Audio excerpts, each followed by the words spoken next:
Oi, gente, tudo bem? Hoje eu quero falar um pouco para vocês, né? Vamos conversar um pouco sobre um post que eu fiz essa semana que falava sobre o incentivo às crianças a lerem, né? Ou contar uma história para as crianças, né? E aí vem essa questão, por quê? A gente sabe o quanto é importante a leitura, né, para uma criança, até para um adulto, a gente conhece mais palavras, a gente escreve melhor, né? E fora que estimula o cérebro, né? E a gente também entrar no mundo da fantasia de vez em quando também faz bem, né? Principalmente para as crianças que estão nessa fase de aprendizado, né? E o que acontece? Tem muita criança que ainda está ali no comecinho, que não gosta de ler.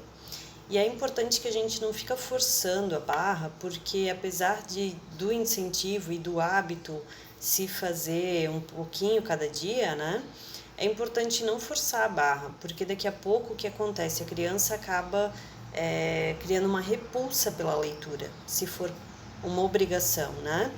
Então, a gente tem que tentar entregar para elas um tipo de leitura mais agradável, né? Alguma coisa que elas gostem, um jogo que elas gostem, alguma coisa que elas já assistam, né? E que a gente nota que elas têm interesse.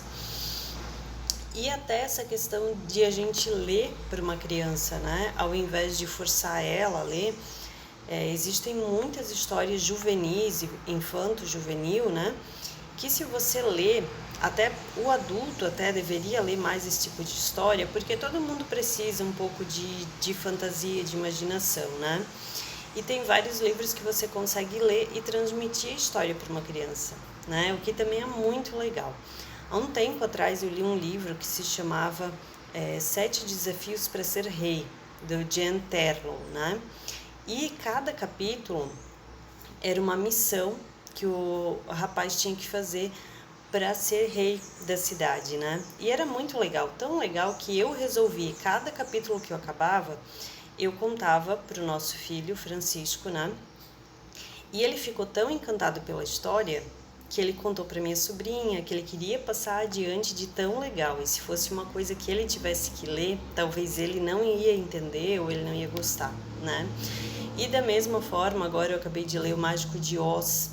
Cada capítulo é uma descoberta, uma aventura. É um tipo de livro gostoso para você ler um capítulo e passar para a criança o que aconteceu. E te garanto que ela vai esperar super ansiosa pelo próximo capítulo, pelo próximo trecho da história. Então fica aqui o complemento do post que eu fiz lá no Instagram, né, do Sebo do Chico, que ao invés talvez de ler, né, de incentivar a criança a ler, claro que a gente deve incentivar, né, mas não forçar. Então, ao invés de forçar ela a ler, de repente estar lendo uma história que você pode aos poucos contar para uma criança cada dia um pouquinho. Fica aí a nossa dica, tá bom?